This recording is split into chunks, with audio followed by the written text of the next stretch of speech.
ఇప్పుడు ఏ రేవంత్ రెడ్డి అయితే 10 సంవత్సరాలు కేసీఆర్ పాలనలో మెగా కృష్ణారెడ్డిని రోజు తిట్టని రోజు లేదు. మెగా కృష్ణారెడ్డి గజ దొంగ, పెద్ద దొంగ, కాళేశ్వరం ప్రాజెక్టు, ఈ మధ్యన కూడా కోమటిరెడ్డి వెంకటరెడ్డి ఏమన్నాడు, ఇది కాళేశ్వరం కాదు ఇది కూలేశ్వరం అన్నాడు. ఉత్తమ్ కుమార్ రెడ్డి ఏమన్నాడు, కాళేశ్వరం మేము మూసేసాం అన్నాడు. ఓకే, మరి అలాంటి కాళేశ్వరం మెగా కృష్ణారెడ్డికి 15,000 కోట్ల ప్రాజెక్టు, 3 ప్రాజెక్టులు రేవంత్ రెడ్డి నిన్న ఎందుకు కాంట్రాక్ట్ సైన్ చేశాడు? 1,10,000 కోట్ల అవినీతి జరిగింది, 48,000 కోట్లు కనిపించట్లేదు. తెలంగాణ ప్రజలకు 2 లక్షల కోట్లు అవినీతి అన్న ఈ రేవంత్ రెడ్డి ఇప్పుడు మెగా కృష్ణారెడ్డికి ఎందుకు ఇచ్చాడు అంటే క్లియర్. కాంగ్రెస్ పార్టీకి మెగా కృష్ణారెడ్డి ఎన్ని వందల కోట్లు బాండ్ల ద్వారా, మరి బ్లాక్ మనీ ఎంత ఇస్తున్నాడో లెక్కే లేదు. ఎందుకంటే కాంగ్రెస్ పార్టీ గెలాలంటే మొన్న 4,000 కోట్లు ఖర్చు అయిందట.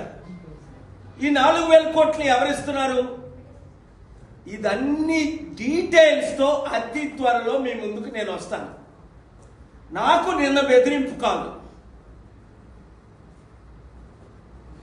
మేము పెట్టింది ఫేస్బుక్లో నుంచి తీసేమని, మెగా కృష్ణారెడ్డి గురించి మేము చేసినవి తీసేమని. ఇప్పుడు ఏ రేవంత్ రెడ్డి అయితే 10 సంవత్సరాలు కేసీఆర్ పాలనలో మెగా కృష్ణారెడ్డిని రోజు తిట్టని రోజు లేదు. మెగా కృష్ణారెడ్డి గజ దొంగ, పెద్ద దొంగ, కాళేశ్వరం ప్రాజెక్టు, ఈ మధ్యన కూడా కోమటిరెడ్డి వెంకటరెడ్డి ఏమన్నాడు, ఇది కాళేశ్వరం కాదు ఇది కూలేశ్వరం అన్నాడు. ఉత్తమ్ కుమార్ రెడ్డి ఏమన్నాడు, కాళేశ్వరం మేము మూసేసాం అన్నాడు. ఓకే, మరి అలాంటి కాళేశ్వరం మెగా కృష్ణారెడ్డికి 15,000 కోట్ల ప్రాజెక్టు, 3 ప్రాజెక్టులు రేవంత్ రెడ్డి నిన్న ఎందుకు కాంట్రాక్ట్ సైన్ చేశాడు? 1,10,000 కోట్ల అవినీతి జరిగింది, 48,000 కోట్లు కనిపించట్లేదు. తెలంగాణ ప్రజలకు 2 లక్షల కోట్లు అవినీతి అన్న ఈ రేవంత్ రెడ్డి ఇప్పుడు మెగా కృష్ణారెడ్డికి ఎందుకు ఇచ్చాడు అంటే క్లియర్. కాంగ్రెస్ పార్టీకి మెగా కృష్ణారెడ్డి ఎన్ని వందల కోట్లు బాండ్ల ద్వారా,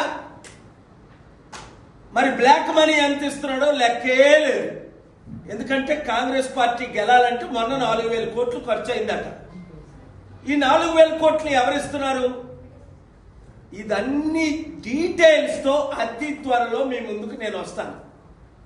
నాకు నిన్న బెదిరింపు కాదు,